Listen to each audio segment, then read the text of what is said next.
Sujet tabou, je suis voilée, mais je ne prie pas, partie 2. Hey, salam alaikum, bienvenue sur le Malak Al podcast, le podcast qui t'aide à avoir plus de sakina, de sérénité au quotidien. Ce podcast, c'est pour toutes les femmes musulmanes qui veulent reprendre leur vie en main, apprendre à se connaître, lâcher prise, tout en préparant leur vie après la mort. Je suis Oumeima, auteure du livre Ton dernier regard, et si le jour de ta mort devenait le plus beau jour de ta vie, dans lequel je raconte l'histoire inspirante de ma maman et surtout sa magnifique mort. Tu peux télécharger un extrait de mon livre gratuitement via le lien en description si tu le souhaites. Via ce podcast, je partage chaque semaine des outils, des conseils, des astuces, mais surtout une bonne dose d'inspiration et de rappel pour être plus sereine et épanouie au quotidien et dans l'au-delà. J'ai une conviction qui est le fil rouge de tous les épisodes de podcast, et si le bonheur et la sérénité appartiennent à ceux qui se lèvent pour le fajr. Je t'invite à prendre une délicieuse boisson chaude, mets-toi à l'aise et bonne écoute. Alors, on sait aujourd'hui, c'est la partie 2 de ce fameux podcast. Si tu ne sais pas de quoi je parle, eh bien, avant d'écouter ce podcast, il faut impérativement que tu écoutes le podcast de la semaine dernière, parce que donc c'était la première partie. On a parlé de ce sujet délicat, sujet sensible, sujet tabou, donc des femmes qui sont voilées et donc qui vont refléter une certaine image, voilà, une femme voilée, et qui en réalité ne prient pas et donc qui ont l'impression de porter un masque, qui ont l'impression d'être hypocrites, qui se sentent hyper mal, qui se sentent hyper coupables. Il y en a, c'est pas quelque chose de... Après, c'est pas non plus, c'est pas hyper fréquent, hein, enfin je pense pas, mais voilà, ça arrive. Et donc, je tenais à enregistrer ce podcast après avoir discuté avec certaines d'entre elles il y a quelques temps. C'était des membres de mon programme MFR, donc on avait parlé, on avait échangé un petit peu voilà, comment dire, c'est des femmes que je ne connaissais pas dans la vraie vie, donc elles ont réussi à m'en parler alors qu'elles en parlent à personne autour d'elles parce qu'elles ont beaucoup trop honte. Mais on avait échangé là-dessus en privé. C'est plus facile de se confier à une inconnue entre guillemets que voilà, de demander finalement de l'aide à une inconnue que d'en parler autour de soi parce qu'on va avoir beaucoup trop peur du regard, du jugement des autres. Et donc c'est beaucoup plus dur donc de trouver des solutions, de chercher des solutions, de demander de l'aide et, et de changer les choses. C'est pour ça que j'ai enregistré donc cet épisode de podcast. On a parlé aussi de culpabilité, de la culpabilité qui est utile et de la culpabilité qui ne sert à rien. Bref, voilà, on a parlé de pas mal de sujets. Je t'invite vraiment, vraiment à écouter l'épisode, le dernier épisode si tu ne l'as pas écouté, et puis ensuite de revenir écouter celui-ci. Marhaba bik. Donc, on s'était arrêté après avoir parlé donc de l'entourage, à quel point c'est important d'avoir un entourage qui nous élève, qui nous motive, qui nous pousse vers le bien. Ça, à quel point ça nous influence, à quel point ça a un impact sur nous. Et aujourd'hui, donc, je voulais parler toujours un petit peu dans la continuité. Donc là, on va parler vraiment des solutions à mettre en place de manière concrète pour être plus assidu à la prière. Donc, je vais parler de certaines choses que tu connais déjà, mais on fait un rappel. Le rappel, c'est important. Moi, ce que je propose également, c'est d'assister à des assises. Ça, c'est vraiment le top. Surtout si c'est régulier. Moi, je me rappelle, ma mère, elle faisait tout le temps ça, quoi. À l'époque. Donc, elle faisait tous les jeudis une assise chez une sœur, une jeune maman. On parlait, on faisait le tafsir, des sourates, on faisait pas mal de choses, certains rappels. Le vendredi, après la Jumu'ah, elle faisait des rappels aux sœurs, à la mosquée. Après, je me rappelle, après la prière, des fois, je l'accompagnais, c'était trop bien, machallah. Et là, comme c'était des femmes du quartier, pour beaucoup qui ne savaient pas lire l'arabe, donc ma mère leur apprenait des petites sourates, leur apprenait des choses, et puis elle faisait aussi un rappel, elle leur apprenait des invocations et tout, et puis elle leur faisait un rappel. Et le dimanche, un dimanche sur deux, à la maison, avec les femmes du quartier, avec des amis, etc. Donc finalement, il y avait des rendez-vous réguliers, des rendez-vous qui étaient assez fréquents, et je pense que c'est super important d'en avoir au moins un. Je dis pas qu'il faut en avoir 3 par semaine, d'en avoir un par semaine ou un tous les 15 jours. Ça peut être voilà, une assise. Il y a aussi des assises virtuelles sur Zoom. Bon, c'est pas pareil, mais c'est bien aussi. C'est bien aussi. Voilà, donc vraiment essayer de trouver de trouver des sœurs comme ça, d'essayer d'assister à des assises de manière régulière, parce que quand c'est régulier, eh bien ta foi baisse un peu. Voilà, t'as des difficultés un peu dans la semaine. Et puis il y a ce rappel qui revient, tu vois, tu assistes à ce rappel et tu te dis mais oui, maintenant il faut que je reprenne des choses en main. Ça te remotive, ça te rebooste, tu te rappelles de la rahma d'Allah, de l'importance des choses, du mérite, des dangers, etc., etc.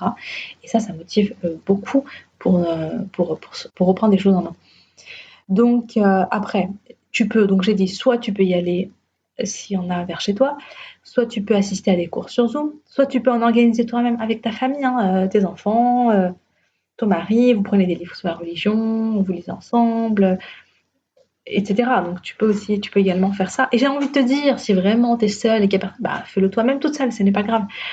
Tu te prends des livres, tu te prends un petit moment, tu te dis ok là je vais me poser une fois par semaine, une fois par jour, une fois, enfin ce qui voit, et tu vas apprendre ta religion, tu vas lire des livres, tu vas lire les rappels sur la prière, etc., etc. Et tout ça, et là, ça va te motiver.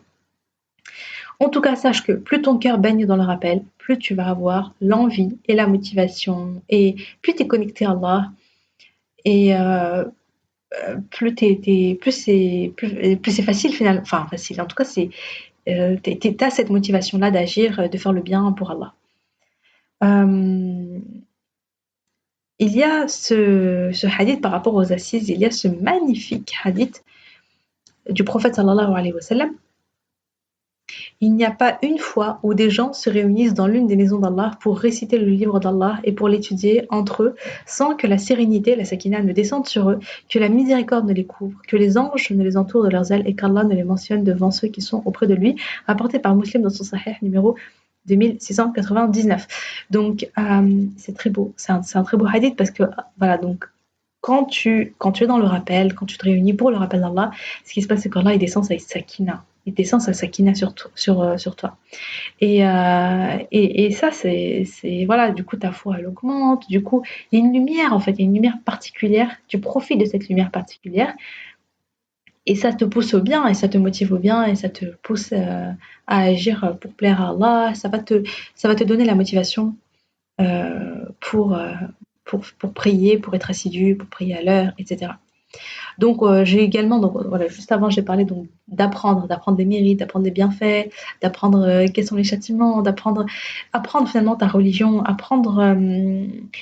euh, apprendre voilà tout ce qui est en lien avec la prière, de lire des rappels sur le sujet, ça va t'apporter également la motivation. Tu vas te dire ah oui non non non, il faut vraiment que je le fasse. Enfin ça va te rebooster. Et sachant que je le rappelle, j'ai créé un épisode de podcast sur le sujet, c'est l'épisode 14. 5 raisons pour lesquelles tu ne devrais pas négliger ta prière. Donc, il y a des rappels à l'intérieur. Vraiment, n'hésite pas à l'écouter.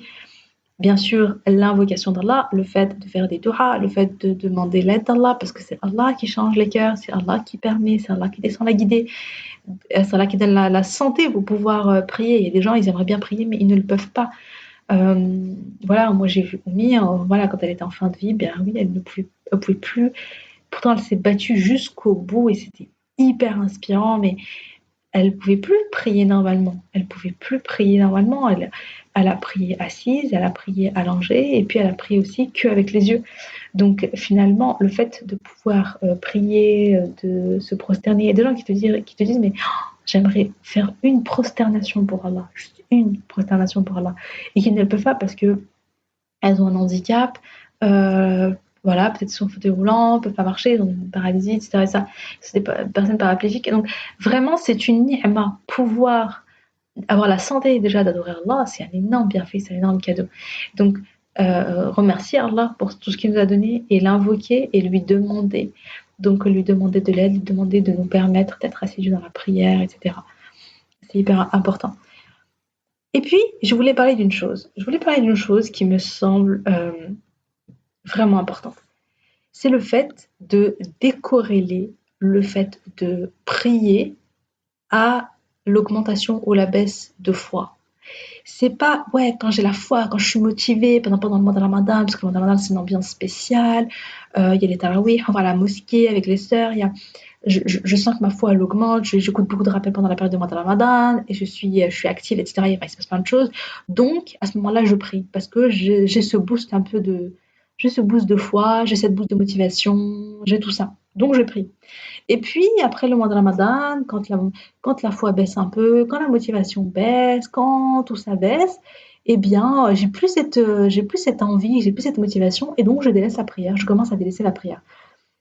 Et ça, c'est une grosse erreur de euh, de corréler la prière à ma foi augmente, ma foi baisse, motivé, pas motivé, nanana, nanana. Tu comprends? Ça, c'est une grosse erreur. Euh, les baisses de foi, après, bon, il y a plusieurs niveaux, mais voilà, la baisse de foi, elle est normale. Il y a des moments dans ta vie où ta foi, elle est élevée, tu es motivé et tout, et des fois où ta foi, elle baisse. Et ça, c'est quelque chose qui ne nous concerne pas que nous, même si nous, bon voilà, hein, surtout à notre époque, avec toutes les tentations qu'il y a, avec toutes les distractions qu'il y a, avec tout ce qu'il y a autour de nous, la foi, elle baisse facilement, quoi. Tu vois, c'est pour ça que je disais là tout à l'heure, c'est important d'assister à des assises de rappel parce que c'est des moments de lumière, j'ai envie de dire, dans un monde d'obscurité, quoi. Hein, faut dire ce qui est. Dès que tu sors, voilà, comment dire, il y a tellement de distractions, il y a tellement de choses qui te font oublier Allah, il y a tellement de choses qui te font baisser ta foi, c'est un truc de fou. Donc, il faut vraiment s'accrocher au moment où ta foi augmente. Hein. Mais ce que je veux dire, c'est que ce n'est pas parce que ta foi elle baisse que c'est une raison pour délaisser tes prières, etc. Ce n'est pas parce que tu fais des péchés que c'est une raison pour délaisser tes prières, etc. Et donc, je voulais parler d'un hadith, d'un compagnon, c'est très intéressant. D'après Handala al-Asadi, bon, je ne sais pas si je le prononce bien, il a dit donc Abu Bakr radiallahu anhu me rencontra et me dit comment vas-tu Handala? Je dis ah Handala est devenu hypocrite. Il dit subhanallah mais que dis-tu? Je réponds lorsque nous sommes chez le messager d'Allah, il nous rappelle, il nous raconte le feu de l'enfer, le paradis au point qu'on a l'impression de les voir. Mais dès que nous quittons le message d'Allah, nous nous préoccupons de nos épouses, de nos enfants, de nos affaires d'ici-bas et ainsi nous oublions beaucoup de la vie de l'au-delà. Abu Bakr a dit, mais par Allah, nous ressentons la même chose. Je partis donc avec Abu Bakr chez le messager d'Allah sallallahu alayhi wa sallam et je lui dis, Handala est devenu hypocrite au message d'Allah. Le messager d'Allah sallallahu alayhi wa sallam lui dit, que t'arrive-t-il? Je lui dis, au message d'Allah, lorsque nous sommes avec toi, tu nous rappelles le feu de l'enfer, le paradis, au point que nous avons l'impression de les voir. Mais dès que nous te quittons, nous nous préoccupons de nos épouses, de nos enfants et de nos affaires d'ici-bas, et ainsi nous oublions beaucoup la vie de l'au-delà. Le messager d'Allah sallallahu alayhi wa sallam a répondu, par celui qui détient mon âme entre ses mains. Certes, si vous étiez constamment dans le même état que lorsque vous êtes auprès de moi, et lors de vos invocations, les anges vous serraient les mains dans vos lits et dans vos chemins, mais sache Handallah que chaque chose a son temps, il répéta 3 fois. Rapporté par Muslim dans son Sahih numéro 2750.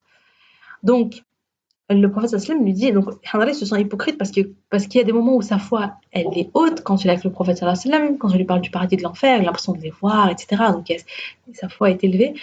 Mais quand il retourne finalement aux choses de la vie d'ici-bas, eh bien voilà, c'est différent, il sent que sa foi elle baisse quoi. Et donc ils se sent hypocrite. Mais le prophète lui dit, mais c'est normal parce que sinon si tu avais toujours la foi élevée, les anges te serraient les mains. Ça veut dire que tu aurais le niveau des anges quoi. Et bon, ce hadith, hein, on est loin, on est très très très loin de ça, je veux dire, c'est clair. Mais simplement, juste pour dire, voilà, même aux compagnons, ça leur arrivait d'avoir des baisses de foi. Alors nous, qu'est-ce que tu veux qu'on... Enfin voilà, nous, c'est entre guillemets, c'est normal, faut l'accepter, il faut en avoir conscience. Et bien sûr, il faut contrer ça au maximum. Hein, il faut agir, il faut faire le bien, il faut s'accrocher à tout ce qui va augmenter notre foi, etc., etc. Mais également, mais je veux dire, ça ne doit pas t'empêcher. C'est pas parce que tu as des périodes où ta foi baisse que tu dois te dire ah ben voilà, regarde, je suis hypocrite, ma foi elle est beaucoup plus basse, je suis pas comme nanana. Bah du coup, et finalement que ça te décourage, ça te démotive et que ça t'empêche d'être assidu dans ta prière. Non, il faut pas que ce soit le cas. Accepter également qu'on commet des péchés. Le prophète sallallahu alayhi wa sallam a dit, donc je vais partager également un hadith, même si celui-là j'ai pas réussi à trouver la source exacte, mais je vais quand même le partager. par Allah, le prophète sallam a dit, par Allah, si vous ne commettiez pas de péché, Allah vous aurait fait disparaître et remplacé par un peuple qui commettrait des péchés et demanderait le pardon d'Allah et il le leur accorderait. Rapporté par Muslim. Je sais pas le numéro exact, désolé. Mais voilà, donc subhanallah, donc si on commettait pas des péchés, enfin voilà, commettre des péchés, c'est dans notre nature. Voilà, c'est quelque chose, euh, c'est parce que finalement, je veux dire, le péché en lui-même, ça peut être quelque chose de positif parce que ça peut te pousser à retourner vers Allah. Ça peut, le pire, ce serait finalement de cette autosuffisance de se dire ah bah moi je suis, regarde, je ne commets pas de péché, je suis tellement bien, nanana, nanana, et finalement ça peut même développer de l'orgueil, etc. Mais finalement, le péché, ça te rend humble, tu vois, ça te pousse à aller vers Allah avec, comment dire, avec humilité. Tu te dis, mais ya Allah, mais si tu me pardonnes pas, mais qu'est-ce que je vais devenir, quoi? Ya Allah, pardonne-moi, ya Allah, ça te pousse au repentir, ça te pousse à invoquer Allah, ça te pousse finalement, à retourner vers Allah. Et Allah, il aime ceux qui retournent vers lui, repentants. Donc, voilà, donc les péchés, les baisses de foi, c'est quelque chose qui font finalement partie de notre nature humaine, même si on fait le maximum euh, pour ne pas en faire, évidemment, on fait le maximum pour nous rapprocher d'Allah, pour faire le bien, pour augmenter notre foi, etc., etc. Je ne suis pas en train de dire ah c'est normal, pump it up, tu peux faire les péchés que tu veux, puis après tu te repens. Non, non, non, je ne suis pas du tout en train de dire ça. On se bat, hein, on fait les efforts, on fait ce qu'il y a à faire, mais il faut comprendre que dans notre nature, on fonctionne comme ça, et que ce n'est pas une raison pour cesser de prier pendant ces périodes-là. C'est pas parce qu'on s'éloigne, c'est pas parce que notre foi elle baisse, c'est pas que du coup ah bah ouais bah c'est bon alors je ne mérite pas de prier, voilà je suis tellement nulle du coup que franchement quelle honte de ensuite se poser et prier. Au contraire, au contraire, au contraire. Mais vraiment, ce que j'ai envie de dire, c'est que la prière, ça doit être quelque chose d'ancré dans ta vie, un, que tu ne dois pas lâcher, quel que soit ton niveau de foi, quel que soit ton niveau de motivation, quel que soit si tu fais des péchés ou pas pendant cette période-là, quel que soit tout ça, la prière, tu dois t'y accrocher à deux mains. Et donc, tu dois décorréler la foi, la motivation, je commets des péchés ou je commets pas des péchés, à l'acte de prier. Tu vois, tu dois pas te dire ouais ma foi elle est basse en ce moment donc c'est dur de prier ou machin, ou ma foi elle est élevée donc ouais je vais faire plein de prières surrogatoires, je vais faire plein de choses et tout. Non, c'est oui, tu peux faire les prières surrogatoires, tant mieux. Alhamdoulilah, tu mets ça en place. Et encore, moi, je dirais de mettre petit à petit les choses en place progressivement. C'est pas parce que ta foi, elle est élevée que tu vas te dire, ah ouais, c'est bon, je vais mettre en place 12 rak'at, je vais mettre en place en plus des prières quotidiennes, je vais faire ça parce que je le sens. Non, fais les choses que tu vas garder toute ta vie après. Et ma mère, elle me disait tout le temps, le dîn, c'est pas un sprint, hein, c'est un marathon. C'est pas qui est-ce qui court le plus vite pendant cette courte période. Non, mais j'ai envie de dire, qu'est-ce qui court le plus longtemps, tu vois. Euh, c'est vraiment l'idée voilà, de se dire, je mets en place les choses sur le long terme, et donc j'y vais de manière progressive, mais sûre, mais je lâche pas. Je mets en place des choses quand je suis motivée, que même quand je suis pas motivée, je vais les garder en place. Euh, j'ai envie de te dire aussi, prie, même si t'es pas satisfaite de ta prière.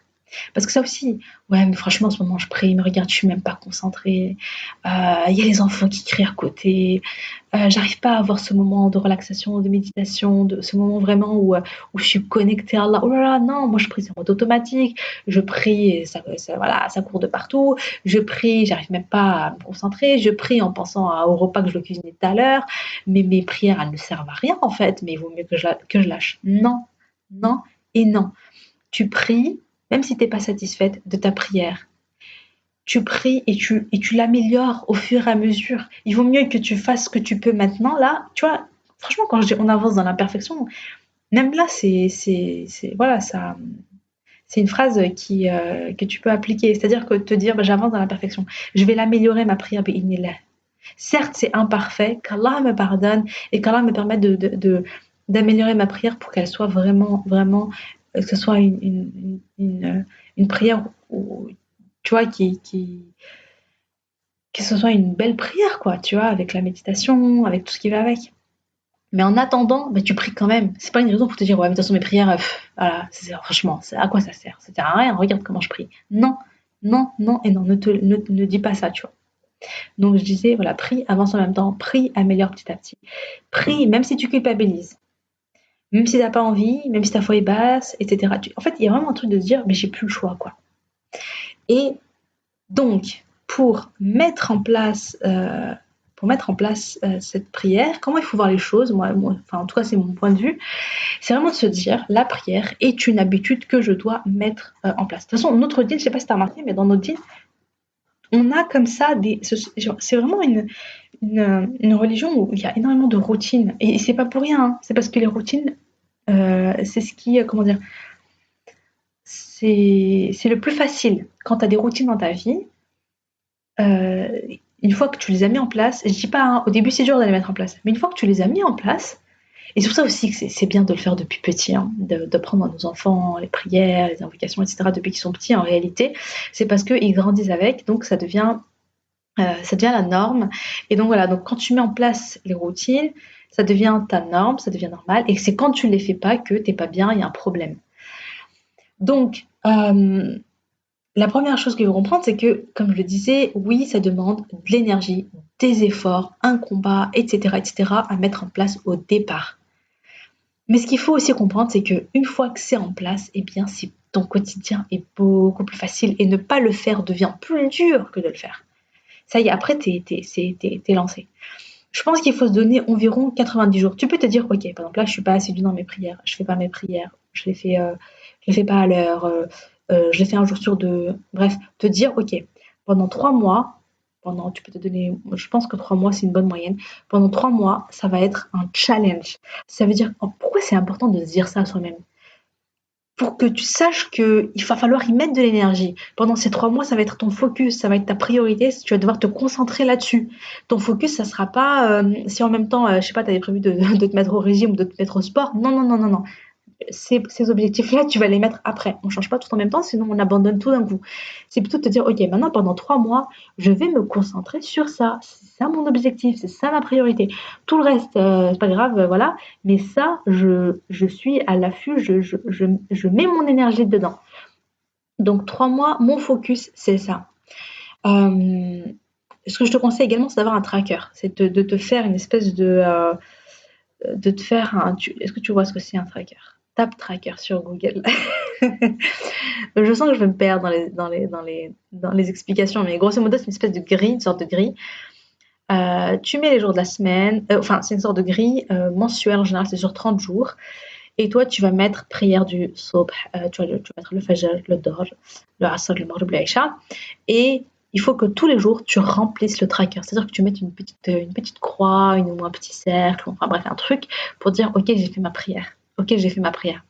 Ça, c'est trop important pour le suivi, c'est trop important pour la motivation parce que finalement, c'est une récompense. Quand tu as prié et que tu vas sur ton tracker et que tu mets et que tu entoures, que tu coches ta case pour dire, j'ai prié, j'ai fait cette prière, tu as un sentiment t'es trop contente, t'as un sentiment d'accomplissement, t'as un sentiment de reconnaissance envers Allah, tu dis alhamdoulilah, j'ai fait cette prière, etc. Et tout ça, ce sont comment dire, des récompenses. Et du coup, ça va être, comment dire, tu vas ancrer dans ton cerveau que tu vas associer finalement la prière à cette récompense, à ce truc positif. Et c'est plus facile du coup de mettre en place, ça va t'aider à mettre en place ta routine. Ce que je te conseille de faire, c'est de mettre le Eden. Bon, souvent si t'es à la maison. Je sais que si t'es pas à la maison, c'est un peu plus compliqué. En tout cas, voilà, les week-ends, t'es à la maison. Tu mets le Eden. Quand il y a tu vois, tu mets une application avec le Eden. Quand il y a le Eden dans ton téléphone, il faut que tu crées comme un réflexe, un ancrage, un réflexe qui, dès que tu entends le Eden, ça devient le signal un peu de déclencheur pour dire hop, stop ce que je fais. Quoi que tu fasses, franchement, hein, quoi que tu fasses, tu te dis ok, stop, je vais faire mes ablutions, faire ma prière. Et là, tu vas utiliser la méthode de la fusée. J'en parle de la méthode de la fusée dans mon guide du MFR, le guide du Malak al-Fajr. Donc c'est un e-book gratuit que tu peux télécharger. Je te mets le lien en description, dans lequel je partage notamment 7 astuces pour te lever au Fajr. Et parmi elles, il y a la fusée. Donc la fusée, c'est le fait de se dire 5, 4, 3, 2, 1, hop, je me lève. C'est le fait de faire un décompte et te lever direct. Un décompte, 5, 4, 3, 2, 1, hop, je me bouge, je me lève. Non, non, ça crée l'action. Ça te donne une impulsion. Donc toi, dès que tu entends le adhan, tu te mets en mode fusée, en mode j'ai pas vite, tac. En fait, je cogite pas, je réfléchis pas, y a pas de, oui après, attends, je termine de manger ou de cuisiner ou de machin. Voilà. Enfin bon, vraiment de se dire, je fais la fusée. Je crée je crée ce réflexe. Je réfléchis pas, ça devient un automatisme. Je fais mes ablutions, hop, je sors mon tapis de prière, ma tenue de prière, je prie. Et ensuite, quand j'ai fait ma prière, je vais cocher dans mon tracker. Et ça, c'est la petite récompense. Et en même temps, je remercie Allah. Je ressens cette gratitude, je suis reconnaissante envers lui, j'ai ce sentiment de bien-être, je me sens bien. Et là, je suis en train de créer une boucle je suis en train de créer cette routine-là, je suis en train de l'ancrer avec le temps. Et, euh, et puis, je te propose à la fin de chaque semaine, par exemple le vendredi, de te poser avec toi-même, de te dire, OK, on va faire le bilan, tu sors ton tracker, tu regardes, OK, donc ça, j'ai fait là, ah mince, là j'étais en retard, là j'ai fait, bref, de faire un peu le bilan, de voir où tu en es, et de te récompenser pour les efforts que tu as fait, pour les choses que tu as mis en place, le récompenser, je sais pas, un bain, un café, bref, fais-toi plaisir en mode Alhamdulillah, alhamdulillah. Et voilà, la récompense, etc., tu es encore en train d'associer cette prière, ce moment-là, avec quelque chose de positif, donc tu es en train de l'ancrer, donc tu vois, ça rend encore plus facile. Et vraiment, moi, pareil, c'est quelque chose dont je parle dans mon programme, mais c'est vraiment comment changer le regard qu'on a, par exemple, notamment sur la prière. Moi, je parle beaucoup de comment changer son regard sur la prière du Fajr. En général, on se dit oui, se lever tôt le matin, mais c'est dur, mais j'ai pas envie, mais la flemme, et blablabla, et blablabla. Comment finalement créer une routine telle que tu kiffes quoi, tu kiffes ce moment du Fajr, tu dis mais j'ai qu'une hâte, c'est de me lever, de profiter de ce moment-là, tu embellis ton Fajr, j'aime trop cette phrase, embellir son Fajr, le rendre beau, le savourer, faire en sorte que ce soit un moment vraiment de kiff quoi, un moment que tu apprécies, que tu savoures, que tu n'as pas envie de quitter. Et, euh, et oui, et donc comment faire ça pour chacune de tes prières? Pose-toi la question à toi-même. Comment embellir chaque prière? Comment faire en sorte que chaque prière, ce soit un moment où tu passes vraiment un super moment, où tu kiffes. Ça peut passer par des choses un peu tout bêtes, un peu matérielles, tu vois, par exemple, avoir un beau tapis de prière, mettre du musc dessus, tu vois, comme ça, ça sent bon, il y a une belle odeur, avoir une belle tenue de prière, t'acheter une belle abaya ou une jolie tenue, euh, te faire un petit coin à toi. euh, Tu vois ce que je veux dire? C'est de te créer une petite ambiance, quelque chose qui fait que visuellement, même dans l'odorat, tu vas ancrer ça, tu vas associer ce moment de prière à quelque chose de doux, de beau, quelque chose qui te fasse kiffer. Donc voilà, c'était mes conseils, je dirais un peu différents de ce qu'on peut trouver, mais c'était important pour moi de les partager. J'espère que ça va être utile. J'espère que ça va aider. C'était pas exhaustif. Franchement, on peut trouver pas mal de conseils. Je t'invite aussi beaucoup, beaucoup à écouter les rappels, hein, les rappels sur la prière, etc. Vraiment, je pense que tu peux trouver pas mal de choses sur Internet. Inch'Allah. Mais voilà, donc en tout cas, j'espère que ça t'a aidé. Surtout si tu t'es reconnu dans cette situation-là. En tout cas, moi, je t'envoie tout mon soutien et je suis sûre, Benila, que tu peux le faire. Comme je disais, quand on se malade, quand on sent cette culpabilité, c'est quelque chose de très positif dans le sens où ton cœur est vivant et ton cœur t'appelle au secours. En fait, il te dit au secours, à l'aide. Voilà, fais la prière, accomplis le bien, j'en ai besoin, j'en ai besoin, j'en ai besoin, tu as besoin de cette lumière-là.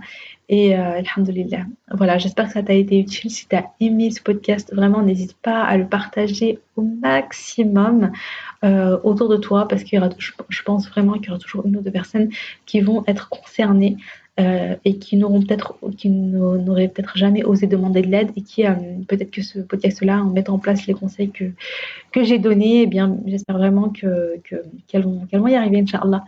Donc voilà, prends soin de toi, ma sœur, et je te dis à jeudi prochain, Inch'Allah. Salam alaikum.